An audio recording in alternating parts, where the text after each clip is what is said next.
Cyber Nation Uncensored.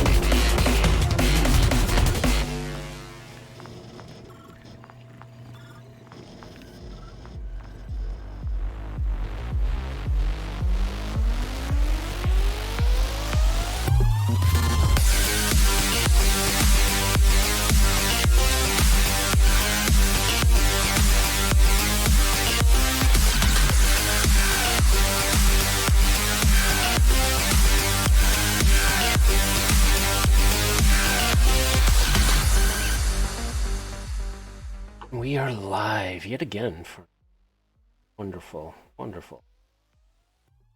tales from the Forlorn. Oops. Our host, Cybersmily. I am your co-host, Wisdom 000. Greetings, programs. On this installment, we will be talking about Edgerunners Inc. Kind of a niche book for Cyberpunk. There's not really anything else like it in the line. Yes. It's one of the tail ends, I think, supplements before Firestorm. But anyways, very fast. Yeah, before we get started with that, Cyberpunk news.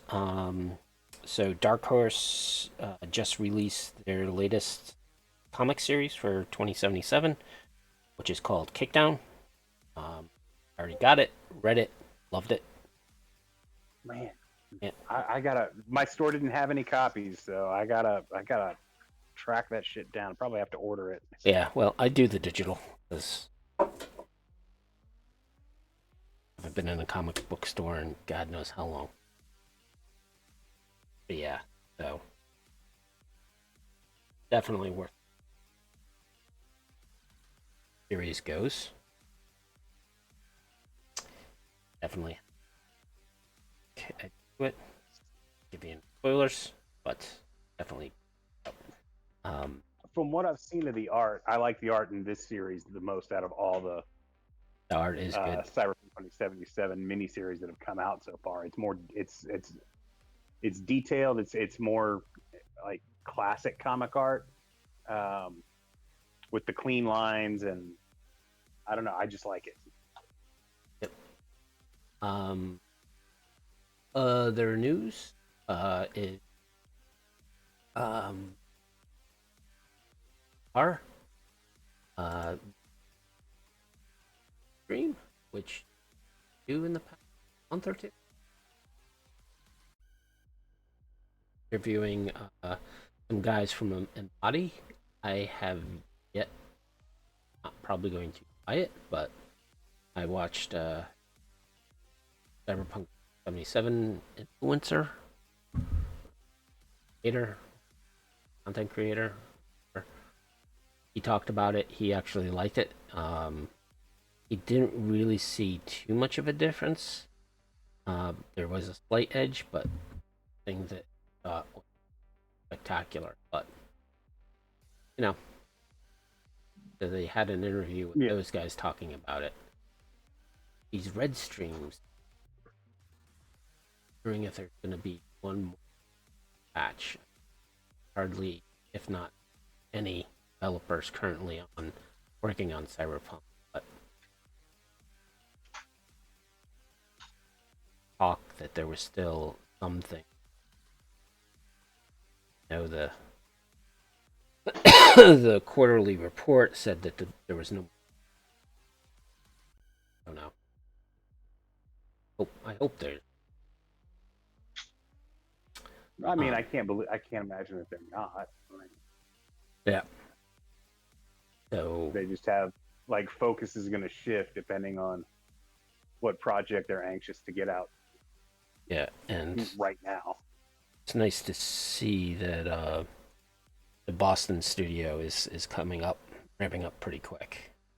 So yeah, definitely looking at that. Those who join us, I'm shocked if there's more than a lot of people, because it is final night of Acquisition Incorporated Cyberpunk, run by Maximum Mike himself. I have seen all the episodes, but not tonight's. Cast basically Mike Krulik, Jerry Hawkins, Bronze Girl. I do not know, I'm afraid. I know her by her handle, not by her actual name. I'll figure it out. But also Nora Ebram is also there, playing the child of serial killer, and her other character, Team Monster. I mind. But yeah, not as humorous as some acquisitions, but definitely fun. Checked out times that I'm not podcasting tonight. I actually checked it out live, so uh, that was fun. I mean, from what I know of Mike, his when it comes to running games, his humor tends to run dark. So Yes, there's much of a spoiler, but there is. I think they go on for half an hour about a dog that they find. So everyone as knows. players will do every single time. Yes, pets sell.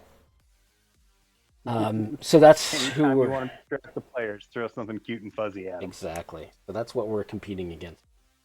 But if you check us out later, hopefully you do. All the views, listen. The other thing, speaking of Maximum, is that there's new DLC from Al Tarsoyan, a new adventure karaoke night. I have yet to read it because I just haven't had the time. But it's a adventure by Jay Gray.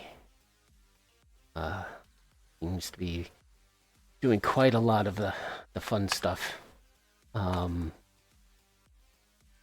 And apparently there is, I don't know if there's exclusive art by Trigger, but there is art from Trigger in here. And the one thing I like about the adventures that they're publishing is chart. It kind of gives you a nice high level understanding of where things go, how to First off, the only art is the cover, which is very cool. Don't get me wrong. And the maps don't have. I don't know. They're not provided by Trigger. They're provided by Matt Francella and Loki Battle Mats. But I love the beats mechanic. Like it's basically just chapters, but they're interspersible, so you can, move them around as needed. It sounds cooler than saying chapters. It provides a different feel. Yeah. I love the idea of beats. My only pet peeve of these is that it looks like a flowchart, but they're not using, and of course, me being a software engineer, they're not using the proper shapes. Hold on just a second. There was actually an explosion here. Uh-oh. I'll be back. Well, hopefully Derek will return for now. But yeah, so the beat charts, software engineer, a lot of workflows, and when I always look at these shapes, shapes always mean something to me. And granted, I get why they're doing shapes. They signify the different types of the beats. You have the hook, you have developments, you have cliffhangers, you have a climax, and then a resolution. And with a beat chart, you have different branching that comes off of each part of them. I apologize for that. Everyone else still alive? Yeah, like the whole apartment shook and I go outside. Everything's normal. I don't know what's going on. Some leftover fireworks, maybe. That's entirely possible. Um, Other than that, uh, as for like upcoming sci-fi movies, I mean, we still have uh, Megalopolis that's coming out, Tron Yeah. Ares, um, something called Mickey 17. I don't know how cyberpunk it is going to be. Uh, It looks pretty cyberpunk, but then again, I've only seen like a very short thing about it. yeah, there's also I don't. this other thing I found has me interested. It's called like it's open. Osiris. So What's that? supposedly, Osiris is Sarah Connor. Is that Oh, the new be one of the Terminator leaders anime of thing? an action thriller about a team of special force commandos? No, maybe not. Maybe they're just saying, "Oh, this is Sarah Connor." Oh, An okay. action thriller about a team of special force commandos who are in the fight for their lives when they get abducted on an alien spacecraft. Oh, yeah, I don't that's know it's gonna be. a lot of Yeah. cyber. There's something with Will Smith called Resistor that's supposedly in the works.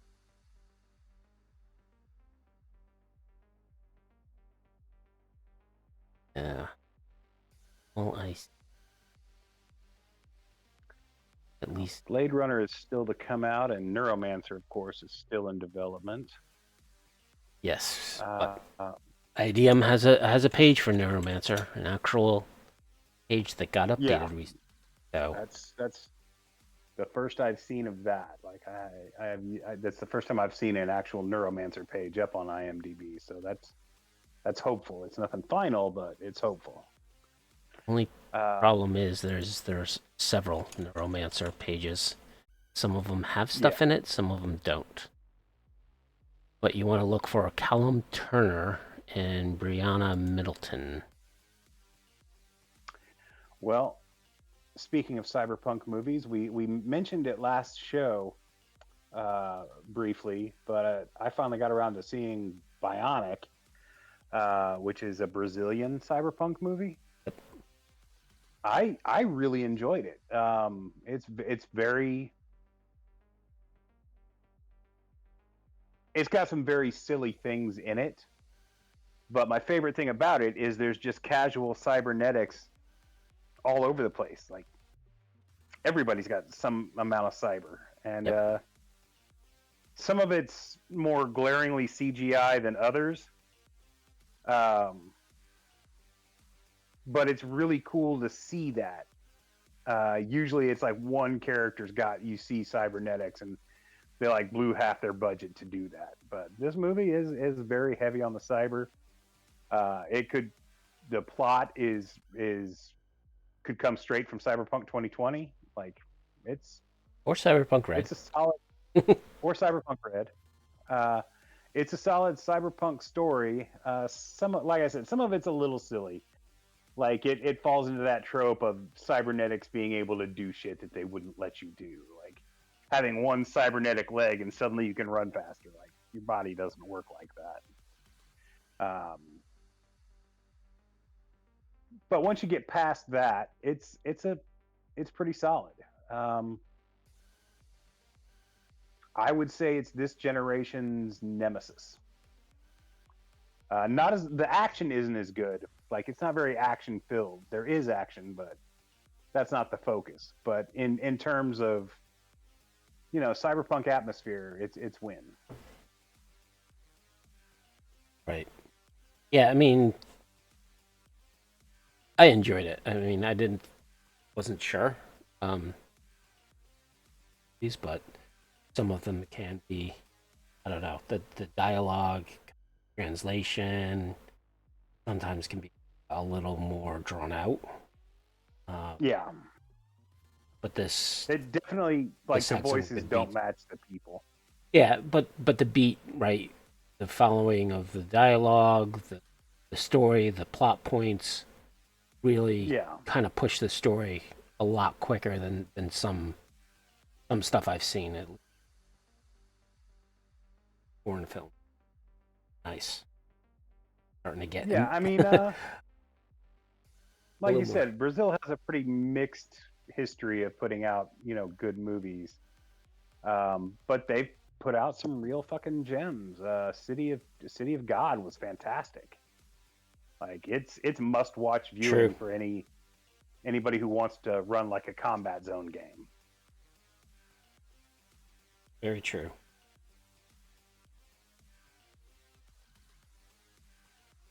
So, don't know if there's anything else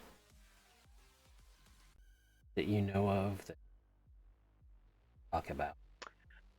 On the media front, that's about it. I think we've covered everything since last episode. Um, yeah, yeah. Without interviews to break things up, we when there's interviews, this news kind of tends to back up, and we can put out a big chunk of it. But when it's show to show, um, there's not going to be as much. So But so get into the main thing, which is Edgerunners Incorporated. So unlike Trigger, Studio Trigger's wonderful animation, this was actually a supplement that was put out towards the tail end of Cyberpunk 2020, right before the Firestorm series hit. It's 80 pages. Was printed back in '95. Writers included Andrew M. Borelli, Michael Borelli, J. Borelli, Michael G. Nelson, and Scott Taylor. Some rewrites from Mr. Quintanar and Mr. Wright. yeah, Have basically the same list of actors for layouts and art, which include Benjamin as well as David Ackerman. Cover art was Hector Gomez. Back art was Kerry Volkovitz. As coloring for the back was Mark Schumann. yeah. Mark Schumann's got a long history with Artel. Yep. Carrier art is Carrie as well, plus Barry Winston. And enhancements by Wright, Ackerman, and Schumann.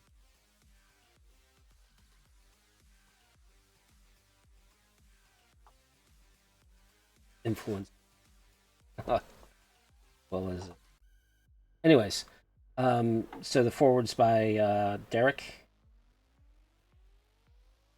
Down what Edgerunners Incorporated is.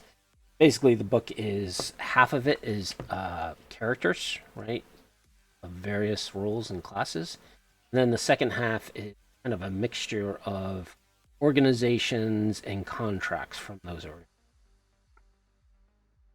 It is kind of help people, I don't know, get NPCs that they might want to drop in their campaign, and then some more flesh out or descriptions of some of the corporations like Infocom and even Cyber, as well as some other get it right. And each organization is associated with contracts. Yeah. The first part of it, of course, is what is Edgerunners Incorporated. So, a temp organization based in Night City. They are basically. After reading it again, I realized that this was very much like Westworld Season 3. Right? Yeah. Yeah. I got that same vibe from it when I reread it. I've actually been rereading it, had been rereading it prior as research for, district guide bit Okay. that I was thinking about. Because Edgerunners Incorporated itself is a corporation. It's present in Night City. and I was just wondering, how to work that in. But overall, I mean, the book, like you said, it's a mix of a list of NPCs that can also just be used as like quick fill PCs uh, for like new or guest star players, just to get them rolling, or as intended, very well thought out NPCs, and then a list of corporations given more of a write up, making it almost uh, a mini corporate report for each one of them, and then there's adventures. And the other Um, thing with this book is, it definitely has like tidbits that you need to go and really go back to other books, and yeah, there's sections of reference. But so the first part, right, with the organization of Edgerunners Incorporated. Granted, it's not called Edgerunners Incorporated; it's called Street Temps or Street Imps. Um, it's just that uh, well, I mean, Edgerunners Inc. is a division of Street Imps, well, Street so Temps. I guess it's confusing because when I was rereading this, it seemed like the Edgerunners basically a database inside their data fort, which anonymous Edgerunners are given anonymous jobs. They're looking for quick cash. Like I said, similar to Westworld through that app on their phone, and I can Yeah, see it's modernizing it. Edgerunners Incorporated that type. Yeah, it's confusing. I guess really it just depends on the whoever's running it, how they want to treat it, because it doesn't. It's not very clear as to what Edgerunners Inc. actually is. Is it just part of things? Is it its own, like? Is it like a franchise? Like in my game, it's going to be like a franchise type thing. That's how I've always interpreted it. So that's just what I'm going with. Yeah. Another thing that this reminds me of is Forlorn Hope, right? In Yeah, which you very similar. have the bar, the patrons inside. Why your edge runners would be hanging around this place, and what the facility has to offer for those edge runners, right? Hey, do you need a place to meet? Do you need a bolt hole, right? Edge Runner Incorporated can provide that. So we're not going to get into every single NPC or every single corporation, but No, that would we'd be here all night doing yeah, that. yeah, reviewing each one. So what we're going to do is for the NPCs, the first thing we're going to do is mention pretty much the two iconic characters that came out of this book, which were Chrome Man and Nutter. Um, Which are my two least favorite in the book. Just goofy. yes. So Chrome Man is basically a chromed out. He's not full body conversion, but he has converted his body almost. He has body plating. He has cyber limbs, cyber eyes, and everything cyber. Uh, but he's still meat underneath. So Yeah, he's iconic because of his image, and I get it. These two guys are pretty much very cartoony compared to the other portraits uh, of the NPCs. And Crowman is yeah. just It's kind of it kind of pulls you out, especially for Nutter. Um, Everybody else is fairly consistent uh, with the rest of our Talsorian's art, but Nutter, it's like going from say John Byrne to Mike Mignola in his like Hellboy era. Yeah. Like it just is kind of weird, and Nutter's a weird character anyway. He's a dragon exotic. It just, I don't know. It's kind of goofy. It's weird that these two became the like went on to other things. Yeah. Well, also to be an edge runner, you want some uh Level of professionalism. level of professionalism, also not being able to be able to blend in to a crowd. These Yeah, two guys cannot, no matter not what. blending in anywhere. Um, I mean, Chrome Man, he could like if he were sent to go undercover with like Maelstrom or something, he might be able to blend in. I could see him Uh, throwing on an overcoat and like a hat, like Star Wars. yeah, the bounty hunter, Yeah, or the pirate guy. from Oh, he Clone Wars. shows up in the Mandalorian. Yeah, but him. Um, and he's got a cool name that just completely eludes me at the moment. But yeah, like he could disguise himself, but then his attitude would give him away as well. And I'm surprised that he was able to survive. Yeah, I'm surprised he's able to survive just walking down the street. Like the dude's got the attitude of Adam Smasher in a body that's just shouldn't be able to put up with that attitude. Like he's heavily chromed, but well within the range of being a meat popsicle. He is not like a full conversion. Definitely take him out quick. Yeah, Max Tack could like make short work of him. Hell, an Arasaka security squad would probably take him out. Certainly, a group of players would.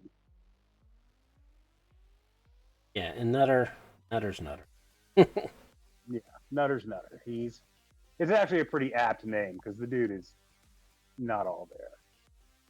It seems like Like honestly, he's more anybody of who a, gets an exotic package is not all there in the first place. So but it looks like he's also a bodyguard, which kind of makes sense. I could see sure. that being a present for presence for anybody to be like, oh, him. You know, there's a 7 foot tall dragon dude behind the target. I don't know that we want to fuck with that guy. Yeah. Like that's throwing off the vibe of the club. Actually, it wouldn't. Like in Night City, that would just enhance the vibe of the club. Might pay him to come in, but yeah, as a bodyguard, he works. As long as he keeps his mouth shut. So the three characters that I kind of glommed onto, and I've actually used in my campaigns over the is the MedTech Patchwork. She's basically a European from Madrid who is specialist in biotech and nanotech. Her a couple times in various situations. And I kind of play her as like that no nonsense doctor when she's been any of my people. And she's the kind of doctor who has like a cigarette in her mouth as she's operating. Yeah. And she's not, nothing too crazy to speak of. She has her own van. I think almost all the doctors have. Yeah. Interesting. Well, I mean, they wouldn't really be able to do their job if they didn't have some kind of sterile facility somewhere. Or at least not in any manner that anybody would want to go to them other than absolute last ditch emergency. Yeah. Yeah, so I don't know why I picked her. I think her profile picture kind of has that attitude of like, whatever. My other the other NPC I used a lot of was Grateful. He is a smuggler. Um, parents He's were cool. I've used him myself. parents were deadheads. However, he kind of is, but he also fought in the escape his deadhead parents. Then he full realization that maybe my parents were right. Um, so he Tune in and has drop out. yeah. So that's what he did after he got back from the war. He has a truck, all basically ever encountered any or have gone deadheads. Dead concerts aren't a thing anymore, but when they were, No, you but could there's fish, and that's the same thing. definitely pull inspiration from that. And he's the kind of guy I know. I've known that guy. Yeah, Um, like half my friends are this guy. yeah, I've crossed paths with that guy before. Um, well, a veteran hippie kind of guy. Um, Yeah, actually, hippie in the truest sense, not what hippies have actually become, which is yep, kind of sad, but hippie in the iconic, like what they're supposed to be sense. yep. And the last uh, character and someone who I have actually in past games is Mariko Sonomi. She is role is called quote recruiter end quote, which is She's cool. yeah, she is a seductress. So she is one of the very few characters I have seen in the game that has a skill or has a special ability, and her write up explains exactly what vamp is for. So what they mean by a recruiter is not so much a prostitute as somebody who seduces possible targets for corporates or corporations who are looking to extract She's a someone. target acquisitions. That's Yeah. that's that's how I would put it. Uh, uh, she's a very cool character. I like the idea of instead of just being like a femme fatale, uh, that she basically, uses like she's a femme fatale in the corporate sense, where she'll use her wiles, as they were, to recruit, people into positions. Um, it's a better take than just uh, people using Vamp as like a low end assassin. Yeah. And if you're looking for inspiration of that type of character, even though it's a very slow movie, uh, New Rose Hotel, the character Yeah, Sandy, she is it, Mariko. I that was when I read the write up for Mariko. That's exactly who I thought she was based off of.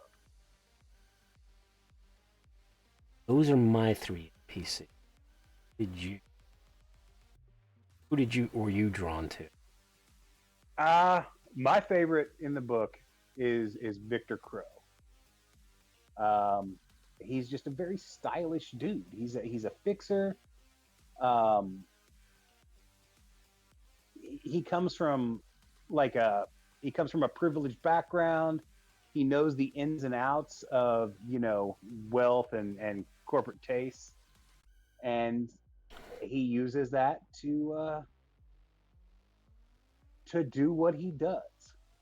Reminds me of a Um, Ventru vampire. yeah, he's. I mean, he's kind of a drug dealer, but he's a stylish, yeah, like a venture. It doesn't hurt that his character image is almost. It's like they drew one of my best friends from high school and put him in the game. Like it's weird. Um, let's see, secondary. Well, he's also one of the few characters in the book that has absolutely no cyberware. Yeah, yeah, it's a big character plot for him is that he does not do cyber at all. Only one? He's the only one that they make a big deal out of.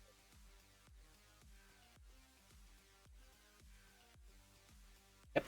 He is the only one who has no cyberware. Now, speaking of cyberware, my second favorite in the book is Susie Clove, a techie who specializes in working on cyberware. Uh,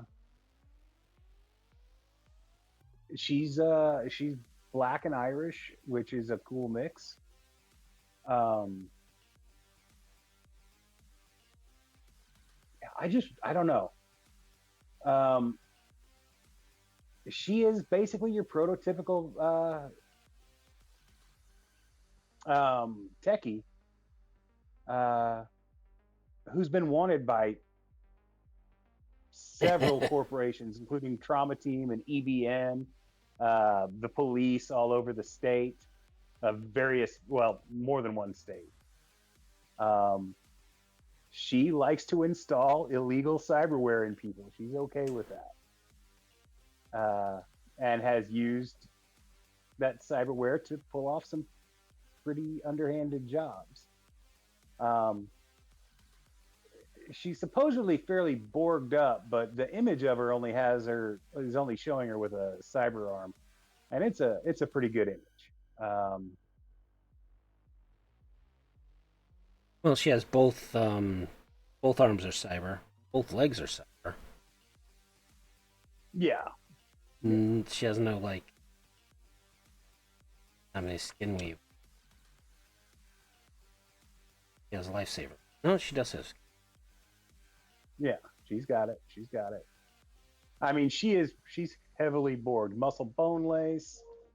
Uh, Cyber optics. Not as bad as Chrome or well, no, but that Chrome dude's Man. a solo. So True. yeah. Yeah, for I well, like. he is a techie, so probably expect. Yeah, and that's another major plot point is if you bring her something rare, she's all into it. Any kind of like technological puzzle, like that will get her immediate attention, which is a good twist to incorporate her into your game. If your character or characters come across something that they can't figure out, take it to her, which is how I introduced her in my games. Um, she became the chick who was known for that. Uh, and then lastly, I liked the Netrunner Ghost Rider.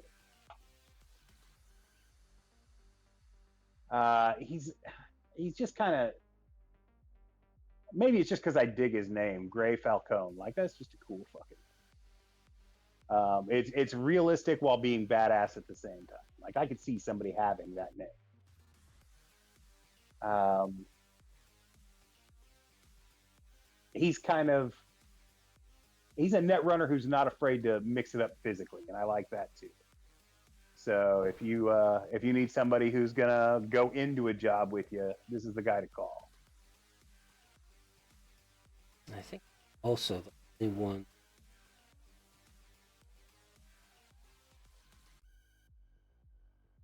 Yeah, I mean the fact that he's a nomad is as well is also going to be a plus for me because me and my nomad. Uh, The other thing, I don't think there was any nomad, no rocker boys, no nomads. Have well, no, media. because why would you hire a rocker boy to do anything? Why would you hire media? I mean, I could see wanting to document something or um, wanting to expose something. I can see that. I can't see why you would hire some dude to throw a concert somewhere. well, At least as a professional, like edge runner type thing, you'd go through doesn't matter. a talent broker for that, like just a standard agency. Well, the funny thing is, like reading through these, remembering the interface article of how to do dual roles, right? So concept was have two different roles. Role would be kind of your uh, job, right?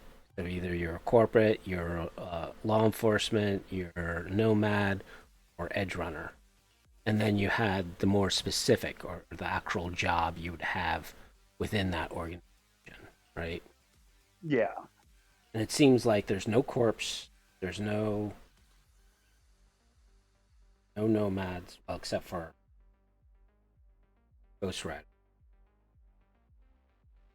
There's Oh, no rockers. no cops. Yeah. Well, No. No, they were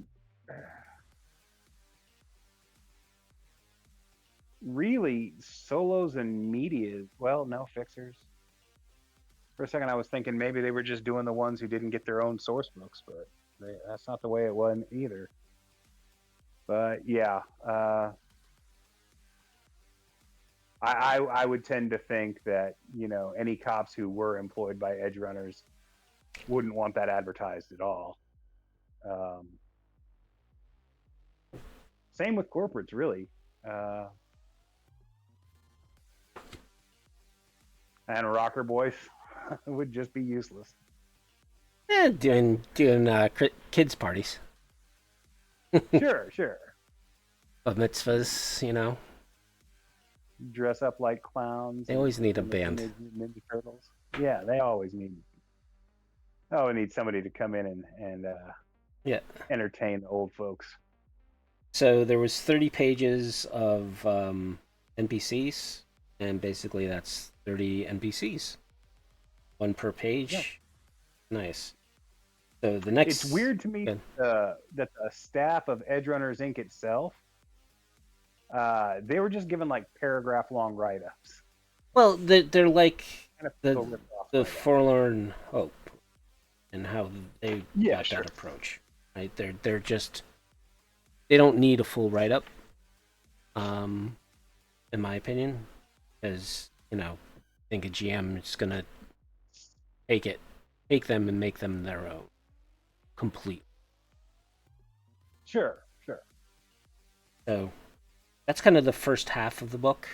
So overall, yeah, they give you a bunch of NPCs you can quickly drop in, and you can rename them. You can use their stats profiles for any NPC, so it's kind of a good resource to kind of have a fleshed out NPC as opposed to the generic, very simple, just give me stats and numbers. Right? Happened. And they should be able to transfer to red pretty.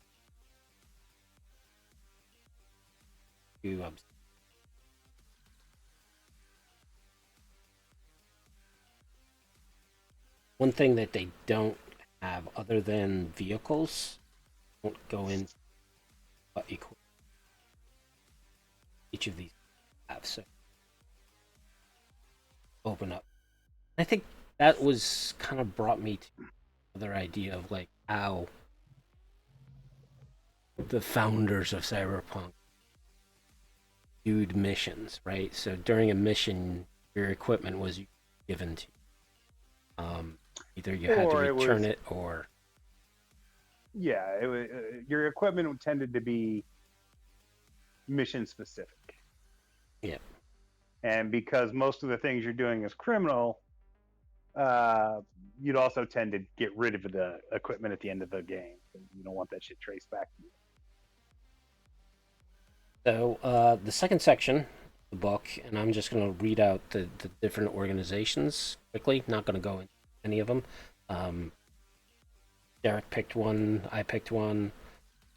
And the contracts we looked at, I also picked up. So the corporations, I should say, also organizations, because not all of them are corporations. So you have Infocom, which is a Tsunami Designs, which is the gun manufacturer as well, but they're more of a gun designer. Raven Microcybernetics, as written in the book, so that's fleshed out. Red Cab, which was nice to see because that was actually came from the original interface. Will, I'm getting some feedback on you. I'm sorry. Let me move. Sure. Is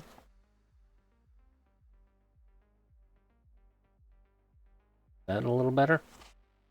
Yeah, that's much better. Hopefully, I sound good.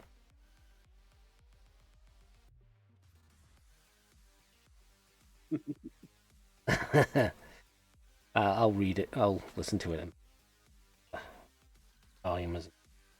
So you have Red Cab, affirmative action, which is actually a small security group, which one of the founders was Mr. Falcone, along with his two siblings and two of the other NPC presented in the book. Inks and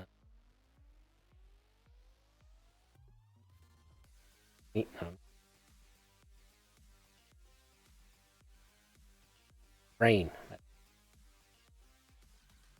You always need a brain. I always need it. So, And a pinky. so affirmative action is a small security contract group, mostly with those three characters, but they're willing to hire in more people, help them. You have Peak and Mira are a precious metals, precious goods, precious material. Um, precious materials brokers.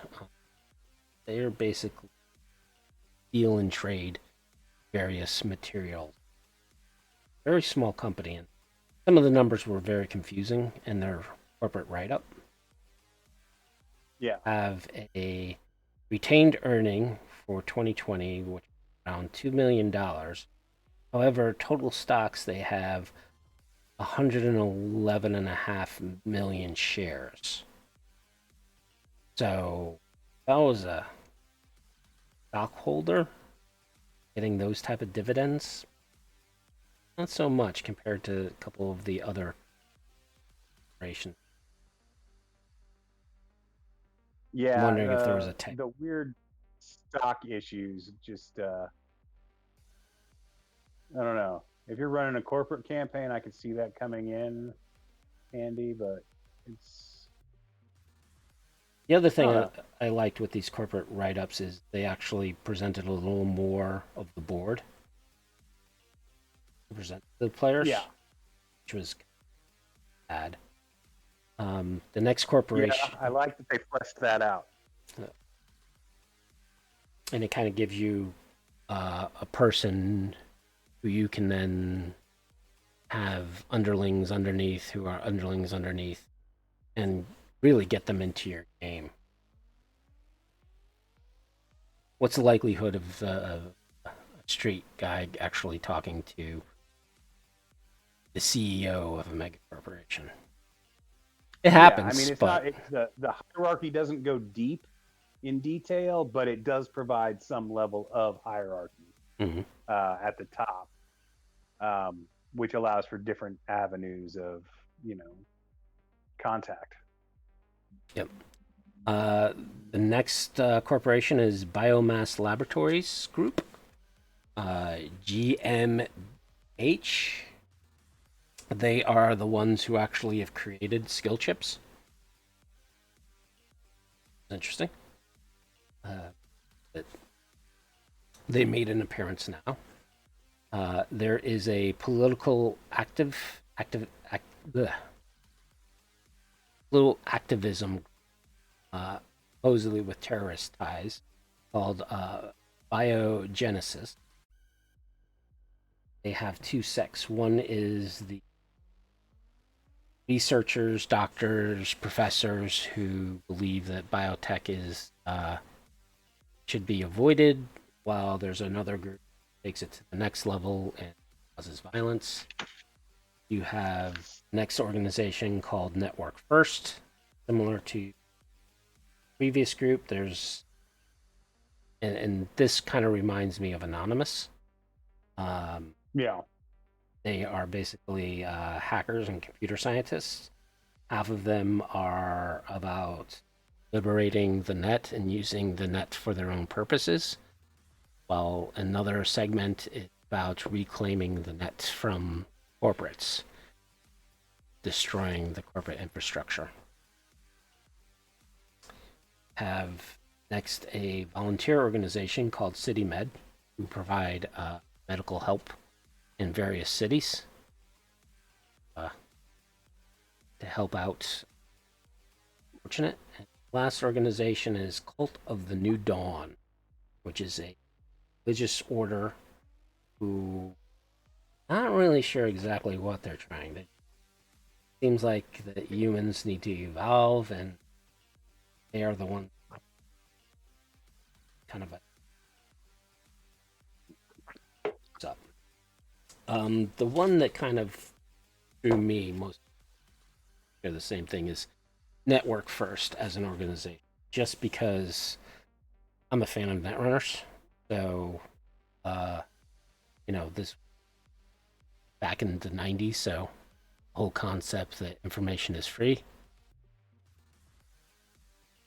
using the guys to kind of promote that as a to They remind me of thwart corporate. Ice-T's group from Johnny Mnemonic. Yeah.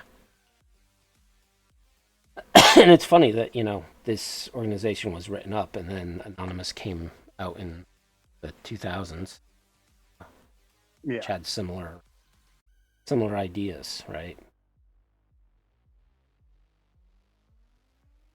Or Yeah, in the beginnings, yeah. in WikiLeaks. Or yeah, they evolved into something of that nature.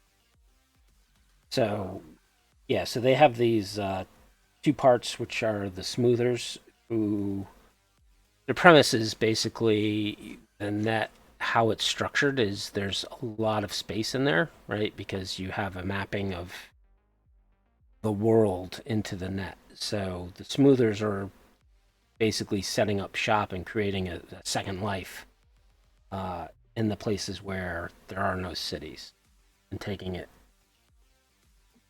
their life there and growing a community. Whereas the radicals are basically tired of corporates coming in, mucking around with the net, should remain pure. And the whole commercialization of the net, the corporate disease of disallowing people from, or preventing people from getting information, some not happen of a terrorist.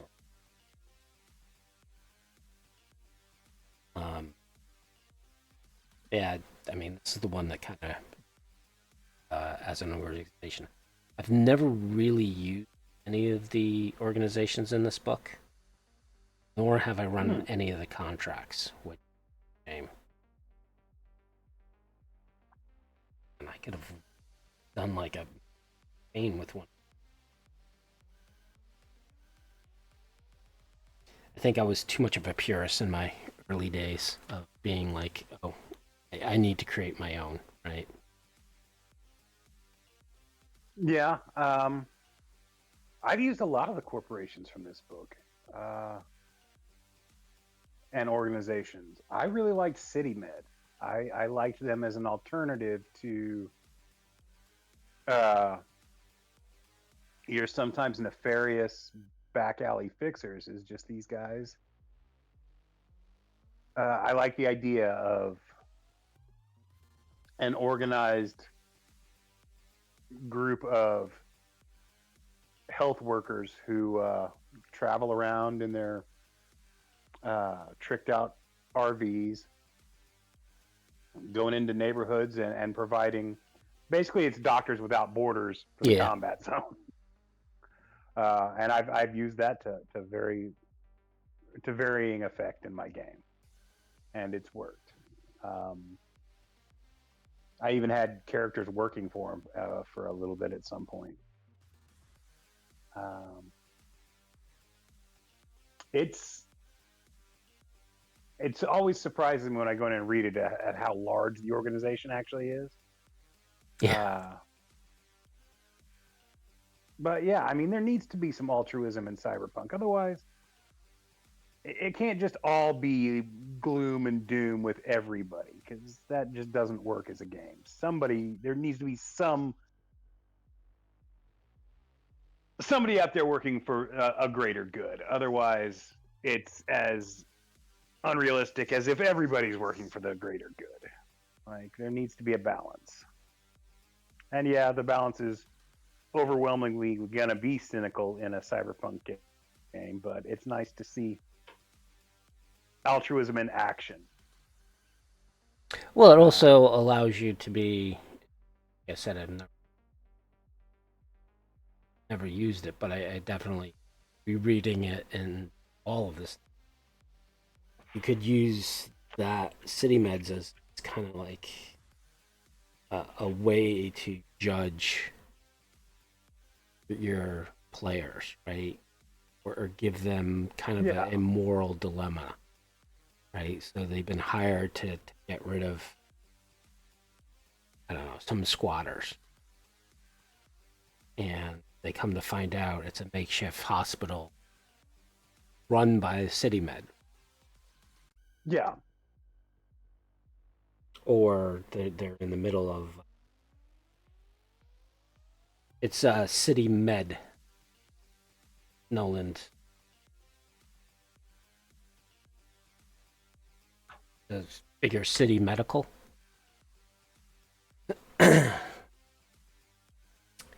uh,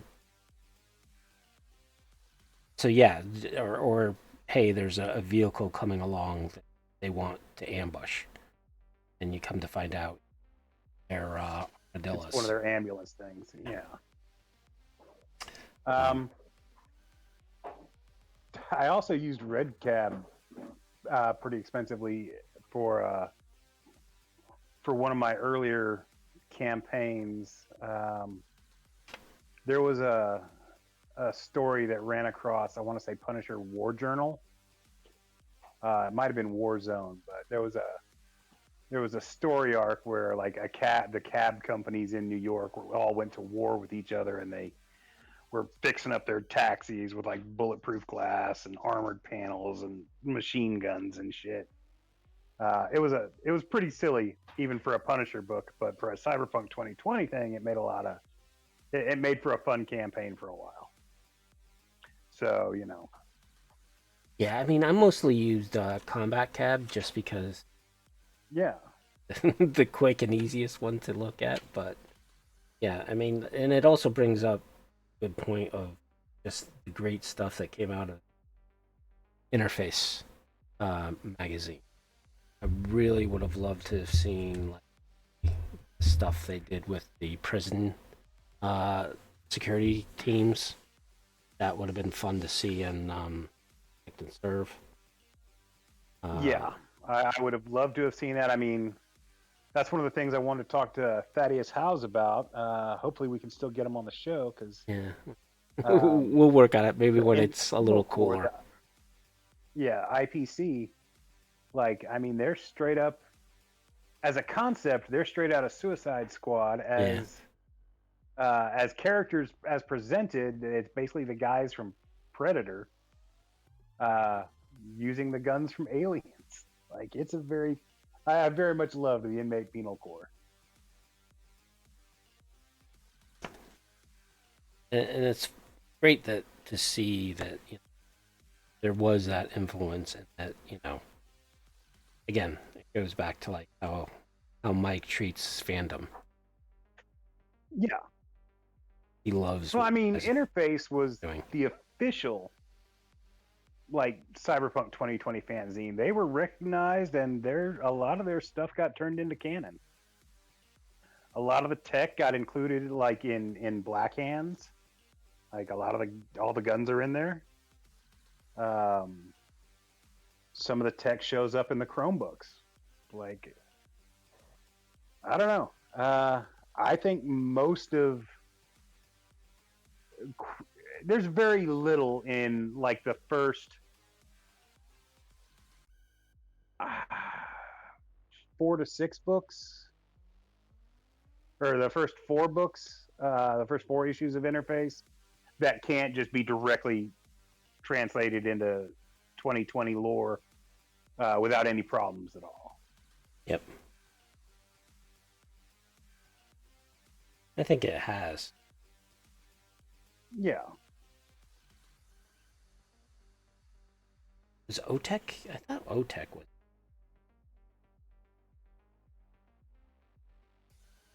I don't know. It's been a Oh. while. I know they had a maritime thing in one of the issues. I don't remember if it was OTEC or not. I know they had the Antarctica. Which is the only time Antarctica gets even mentioned in any of the Cyberpunk stuff. So.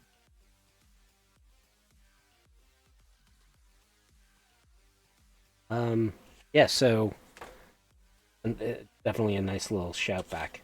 So for contracts, the ones that really piqued my interest were that first contract, just because I'm a fan of Netrunners. Get a lot of flack as a class. Well, okay. Net running gets a lot of flack. Net runners are cool as hell. Yeah. But the contract is pretty much Netrunner exclusive. So you are just hired to defend Beta forts, or defending or attacking. So if you're good at using Netrunner, could have been a great game. I've run something similar in the past as a con game for Netrunners and just did net running. And that's one good use case of Netrunners used in Cyberpunk. All the players are Netrunners and they have fun hacking. Other one that I really like, the only contract from Raven Microsib, and that is basically Raven Microsib apparently has an AI that they aren't want people to know about, and that AI basically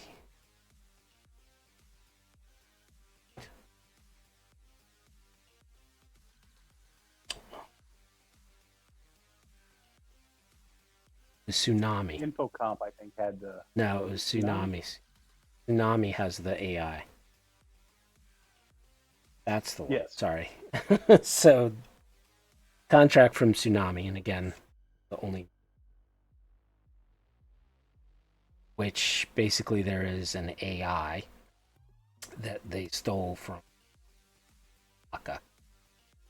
And the AI pretty much hires the team to go and deal with an AI hunter who is hanging out in Hong Kong. And really, it's kind of a what's that? The Raid. Raid Redemption. Yeah. I could see the this. Raid Redemption. Yeah, because basically he's holed up in this large building, and you're out to go and kill him. Except there are, bodyguards, point defense, other Netrunners there, and it's really a gauntlet that you have to go. And it's also a kind of an attack, not only physical but also at the same time. So to coordinate an attack against that place, take that guy. It's funny that the AI is hiring edgerunners to go and kill kill the hunter. I mean, it wants to live. Yeah. Johnny Five is alive.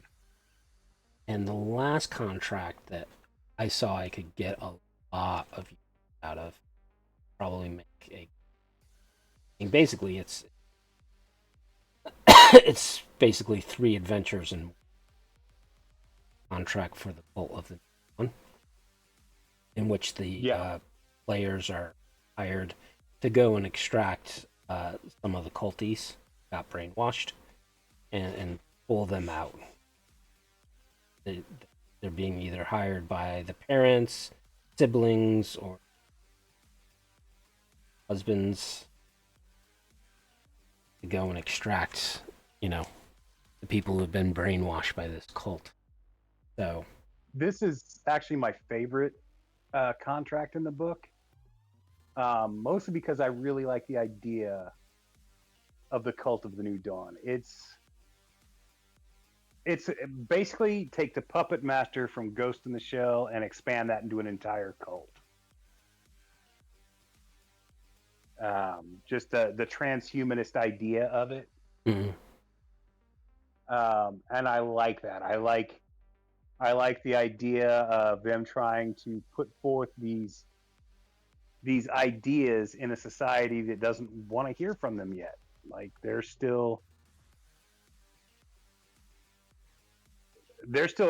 society in Cyberpunk is still clinging to what was while gradually transitioning into what will be.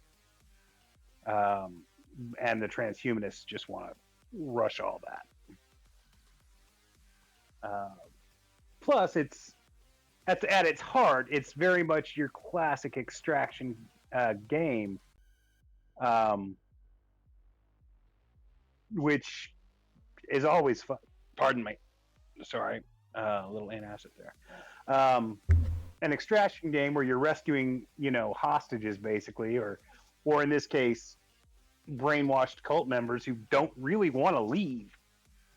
Um, that's always cool. It also always struck a chord that when this book came out, I don't remember if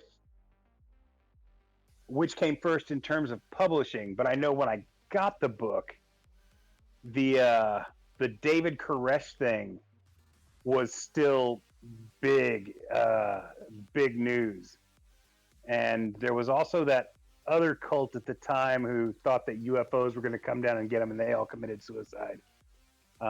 Late '90s, like by the time I got the book, these two things were still fresh in everybody's minds, and that kind of struck a chord with me. yeah. Yeah, I mean, I could see that game getting even more expanding, right? Because then the cult wants them back Yeah, and just have a running chase. Like I said, you could turn that into a full campaign with the beat chart. the campaign ended before we could really go into it, but at one point I was going to have them get into conflict with the Inquisitors, and it was going to become a big thing that was going on. It was going to be the next story arc, but sadly, 2 of the players moved. We started playing a different campaign after that. Right. So what are your other 2?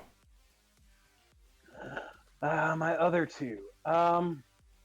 I liked Ravens, just because I really like Raven Microcybe as a corporation. Even before they got the write up, I like the name. Uh, it's I don't know. The contract itself isn't anything too out there. It's fairly straightforward. Um, you're just providing security until things go wrong. I thought it was you're Um, doing a raid Detroit.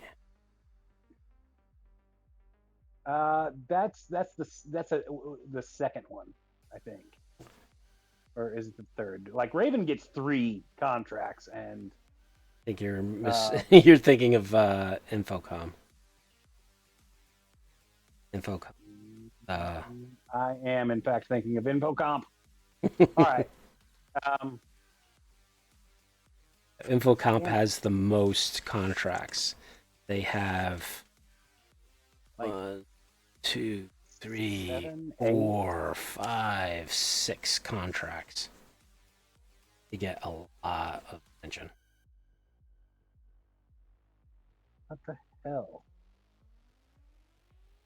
Out of the 6, which you gotta give me in on which one was one you like. The one with Tolliver, where basically you just provide security until things go wrong. Yeah. It's very straightforward, but it ran well with my group. Um, So it's the first one, first yeah, contract it's just from the first Infocom. one. Yeah. I don't know. I expanded on the info Tolliver was getting. Uh, I don't remember exactly what it was, but in the end the information got destroyed. So it didn't be, but it had the potential to be changing, like game changing. Um, some new type of cyber optic. That's all I remember. Like we're talking a campaign I ran 22 years ago. Right. Um, but I remember the details of the campaign, or the like how the campaign played out more than the details of what they were doing. Uh, and I like it. Sometimes you get the best influence and inspiration from the simplest things. Um, I liked the character of Tolliver. Uh, it's not like he's fleshed out at all, but I don't know. I don't know why this one resonated with me, but it did. Um, Second wise, man, or third wise,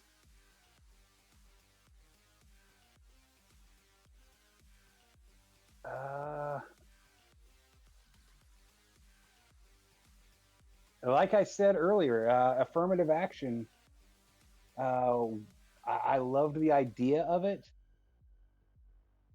I never got to play the contract, but I very much liked the contract, the first contract from affirmative action. Um, Was that guarding the rocker? no, that had to do with the retired army guy Patterson, uh, Oh, from the from the right. Second Central American conflict. Um, Yes. and finding out what happened to him. Got it. Uh, I don't know. I was very much into the lore of the Second South American conflict and the Long Walk, and uh, the idea of this. There's this whole conspiracy that goes on in this uh, in this write up. It's actually like the longest of the contract write ups in the book. I think it's like 2 full pages. Um, and it's in terms of red, it's got like, I want to say like 5 or 6 actual like countable beats uh, that you can play out. It all comes down to drugs in the end. Yeah. That's what it's all about. Um, but it plays out It's a like mystery, a you know? Yeah. it's a mystery. It plays out like did you ever see the movie The General's Daughter? No. It kind of reminds me of that. Not in terms of the actual story, but in terms of the way it's told.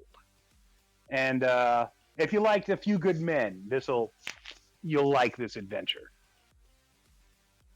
Yeah, part of it reminded me of Get Shorty with Yeah, there's some of that in there the too. locker. The locker. Yeah. Um, but I actually think this was my favorite one to run. Uh, and I don't think when I ran it, I actually used affirmative action. I think it was just something the PCs stumbled upon as they were doing their own thing. Like my games were much looser back then. Uh,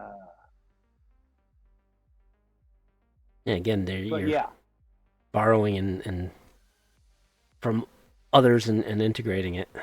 yeah, Yeah. you just picking the bits and pieces you like, and there's a lot of bits and pieces from this um, to get into. Plus, it's one of those that takes you all over the place. Um, yeah, of all the contracts adventures in the book, this is the most well thought out. Right. Uh, and I also think that it's possibly the one with the most potential for as many different types of characters as you can get. Yes. Like if you've got a mixed group like netrunners, nomads, solos, journalists, or medias, like they can all play a part in this adventure without missing a beat. So if I had to pick one out of the book to recommend, it's this one. I also had to do the least amount of personal tweaking on it. Even though we didn't use affirmative action to get into it, like the facts of the contract remained pretty faithful to what's written in the book in my game. It's just that well done. Yeah, the other contract for affirmative action was basically bodyguarding the rocker, as Yeah, she did several gigs and partied for 48 hours. Kind of reminded me of the newer adventure for Red, which is the Digital Divas. Um, yeah, I could yeah. I can see, see that. yeah, so I could see blending those two together to come It up with it. it gave me a very Streets of Fire vibe to it. Yeah, yeah, definitely. Or was it get him to get to Atlanta movie?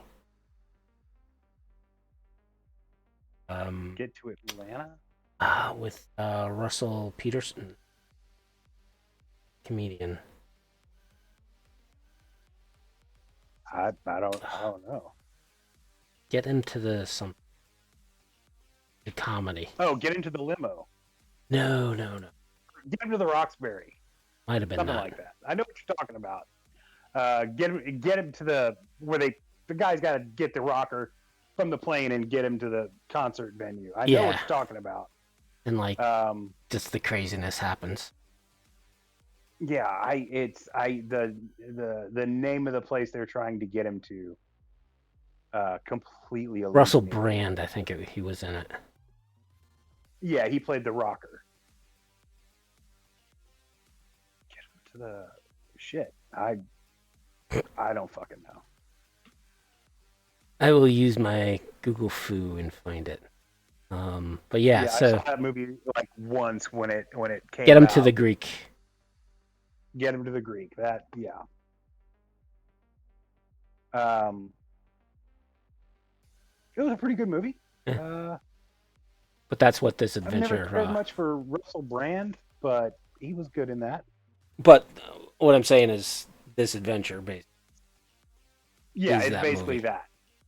Yeah, yeah, that's a fair assessment. That um, because that movie came out so long after this book that I'd never put those two together. But yeah, it's pretty much the same thing. Yeah. Um. Overall, um, do I think this book is you need in your collection? I don't think you need it. No, Uh, but if you're a completionist, definitely pick it up. I think it's pretty cheap on Drive-Through RPG. Might be like, I think, I mean, there's have sales so many times, so you can pick it up yeah, probably for pretty. Uh, but it's worth a read. And I think the way they structured out the adventures, you could easily plug a lot of these things into Red. They're not I necessarily think, scream sheet adventures, but yeah, they're they're a they're little bit pretty better close. thought out than the Scream Team Yeah, Adventures.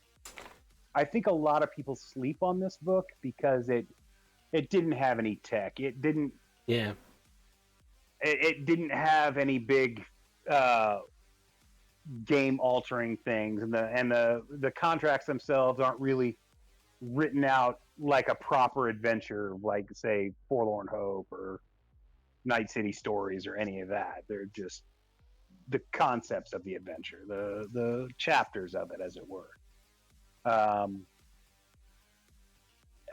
Written out like a scream sheet, but more detailed, more expanded. Uh, I mean, just the information on the corporations. If you are at a loss for interesting NPCs, this is a great book. Like I said, a lot of people sleep on it as like a late in the game entry where they. I bet some dude who was like, "Man, they're running out of ideas." I don't think they were running out of ideas. I just think that they didn't have anywhere else to put these ideas that they had been sitting on for a long time. It's like one of those. Um, I like the book. yeah. I like the concepts within. And I'm a big I don't think it's lore guy. necessarily they didn't have any more ideas. I think this was a quick win, right? You Yeah, keep up their track record of publishing books. Like it was almost one a quarter, right? If not one every or two a year. Either they were doing yeah, like pretty four a much. year for a good amount of time. Um, Yeah, their output was prolific during the '90s. Um, I mean, that's all the successful game lines in the '90s were putting out product at that speed. Uh, it was kind of a golden age for RPGs where a successful RPG was going to stick around for a while. You were going to get lots of supplemental material, lots of continuing support, um, even from the more independent games. Uh, and then the 2000s and the SRD with uh, third edition Dungeons and Dragons came out, and everybody blew up with the self publishing, and like people put out a really cool concept for a game, but then never follow it up with anything. yeah, and by the Uh, time 2000 rolled around, Mike was already moving on to basically make a living for his V3, family. You yeah, know, he was working at Microsoft, and yeah, he had moved on. Artel Saurian was still a thing, but it was very much a background, almost for Mike. yeah. At least that's how it seemed, So and it stayed that way a couple of years. so that's kind of our review of Edgerunner. I hope it gave you some useful ideas, or at least some willingness to check it out. Again, I don't think you necessarily need it, but if you can pick it up for a couple bucks from Drive Through RPG, or if you're a completionist and need the the physical book, I think it's still in the Art House Orient store. So definitely, you know, check it out. So that Absolutely. yeah. So with that one done, we have three more Art House Orient books for Cyberpunk 2020 that we have yet to review, and those include Forlorn Hopes, which we're hoping we can get Mr. Moss back, uh, help us, yeah, give us some more insight. Yeah, we're And hoping to coincide that with the release of the new one too. yeah, that too. Yeah, can do. contract and comparisons. And then the other two books, which are basically the one mammoth campaign that Mike produced, is the Firestorm campaign, which is kind of a definitely a controversial one, just Yeah, because that's it ended the world. yeah. At the time, not a lot of It was people the liked it. last hurrah for 2020. Yeah, it's a tricky bag. Like if that's the Firestorm books are a sensitive subject. Just because of the subject, not necessarily because of what it provided, and it provided Right. a lot of stuff. Some of Tons of it, stuff. Tons of fantastic stuff. yeah, some of Like it even if you was don't use the reprinted, adventure, but you'll use yeah. like the second book, they Uh, reprinted almost everything from Maximum Metal, and Pretty updated much. some of the rules there. And updated some of the art. Yeah, but As well as some of the vehicles from the Chromebooks. yeah, but the books themselves, talking about covert operations and spycraft, and even getting into the whole, I don't want to, the whole ocean tech, kind of took the world in a different uh, way, and I wish they kept on getting into more of expanding the world a little, right? Yeah. Um, but I'm afraid that Instead it did the opposite. yeah. So some people join us. We've been here talking for about an hour and a half. We Edgerunners Now supplement, Edgerunners Incorporated book from 2020. Um, don't think there's now that's too not much more including for us. eventually we'll be doing reviews of all the tech books. We've been saving those for last. Yeah, yeah, the And Chromebooks. then after those, after we round out all the Talsorian books, uh, we've still got all the Ionis books and all the Atlas books that got put out. Yeah, and I don't think we're gonna We've still go. got plenty to talk about. Yeah, and I don't think we're gonna go too deep into some of that stuff. No, Um, it's we're probably especially gonna, the Ionis. yeah, we're probably gonna We'll probably do a deep Eval. dive on Grim Cyber Tales and Most definitely, uh, Dark Metropolis. Dark Metropolis. The others are just more adventures that you can take or leave, Yeah, um, and they're and we'll touch a little vastly bit about different. Night Edge, uh, which was their attempt at bringing a little more supernaturalism into Yeah, cyberpunk. And it's weird that I was more accepting of Night Edge getting into it than I am of Shadowrun. So I I, I, don't have a I problem with, rejected them yeah. both. Well, So for some reason I didn't have a problem with vampires and valid. werewolves coming into cyberpunk, or the some of the elements of Cthulhu, Hey, like Carter. from Interface. But when it came to like dragons and owls getting into my cyberpunk, I was like, yeah, no.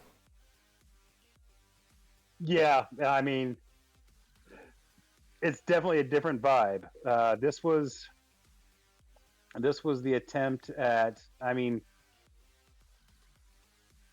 there had been previous attempt. I don't remember which magazine did it, but there was a magazine that tried to mix Vampire the Masquerade and Cyberpunk 2020, which honestly worked out pretty well because they were pretty similar systems. I think it was Um, the White Wolf magazine. yeah, that I think you're right. Um, but this was like the Ionis's attempt to basically set the whole world officially with mixing the two genres. And overall, I mean, if that's what you want, they did it pretty well. And even if you don't want that, like I said, some of the adventure hooks are pretty good. Um, and I mean, Dark Metropolis is like their psychosis rules were next level. Yeah. Or the stress Uh, rules or the drugs. yeah, They really dive really deep into the whole dark future. Um yeah, that's they really like they put the dark in the dark future. They but did that. we'll talk about those in a future episode. You Indeed. have more interviews coming our way, more reviews of the books, possibly do another cyberpunk topic as well. But I don't know. Is there anything else you want to chat for? We got about 20 minutes to end.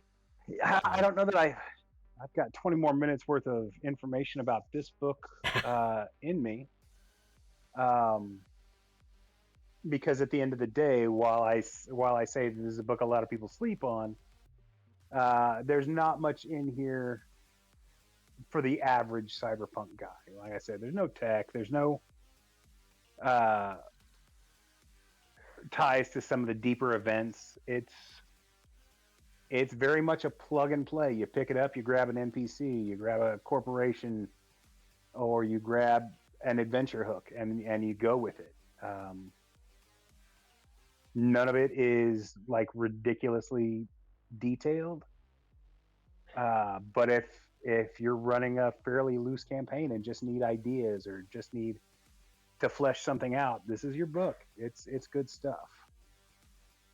It's like we said, it's not necessary, but a good GM will find a use for it. Yes, that's it for this time. I have more next time. Indeed, indeed. It is going to be actually in 3 weeks, 7th, turning August 7th for our next Yeah, we got an episode. extra Wednesday this month. Yeah. So don't know quite yet what we're going to do. Because that's going to be the first show after Gen Con. So there might be some announcements coming out of Gen Con from Ian that Yeah. chat with or chat about. Out. Else weeks there's quite a bit of stuff. Yeah. Fight Club is Gen Con might be producing always some stuff provides too. some surprises. Yeah, I wouldn't Yeah. be surprised if Tales from the Red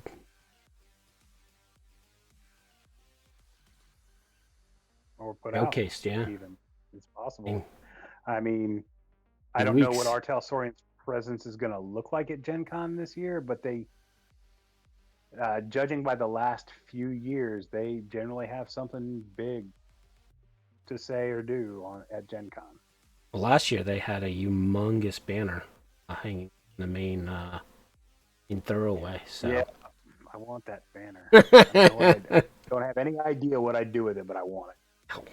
what would you do with it? You can't really hang it in your room. I mean, it's No, it's bigger than my apartment. It's bigger exactly. than any wall in my apartment, but it's cool. Damn it. I mean, I don't even think you could use it as like carpeting or laminate. No, no. Like a blanket, maybe. I don't know. I honestly, I have no idea what I would do with it, but man, it's cool. Yeah. So, anyways, that's it from us. So I am Cybersmily, your wonderful hacker extraordinaire who's creating a bunch of utilities on my site, cybersmily.net. Not done too much with the site of late. Call it boredom, call it life issues. Running 2 games and playing in 2 games a week. Kind of taking away a lot of my time. I am thinking about doing one big thing, but I need to check on let people know how it goes. But I Mystery. bug study Cyberpunk 20, not Cyberpunk Red, but so we'll see. So yeah, so you can check me out there. I'm also have my own Discord server. I'm also on a Cyber Nations Uncensored Discord as well. Um, our Talsorian server. I'm on a bunch of the play uh, campaign servers that are out there as well. So you at Cybersmily probably will hit me. And also, I'm on the 2020 Reddit, Cyberpunk 2020 Reddit, the Cyberpunk Red Reddit, Cyberpunk. Uh, so hang out there and check that out. I am Derek Bernier. Go by the handle of Wisdom000. I run Datafortress2020.com, the largest, most comprehensive Cyberpunk 2020 site you can find. You can reach me there. You can also find me on Facebook at the Cyberpunk 2020 and Datafortress 2020 Facebook groups, as well as the Cybernation Uncensored Facebook group. You can find me on Reddit at pretty much all the Cyberpunk groups on there. Although I just on Reddit and Discord, I tend to lurk more than actively participate. Every now and then I'll jump in with something, but yeah. And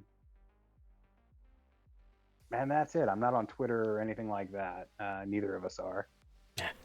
But X, please, not on X. fuck that guy. But please, by all means, reach out to us with any comments, questions, complaints, or criticisms. Or show ideas you'd Suggestions. like us to. Yeah, anything. We love hearing from you. You can get a hold of us through any of those sources, as well as through Cybernation Uncensored on Reddit or Facebook themselves. They'll pass those messages along. When this goes to YouTube, you can leave comments there. On But Cybernation's yeah, please, Uncensored YouTube channel. indeed, under the Tales from the Forlorn Dopes playlist. Yep. We'd like to thank Rob Mulligan and Cybernation As Uncensored for always. hosting us, as always. Yeah, and we look forward to seeing you on the 7th. Definitely. Till then, my friends.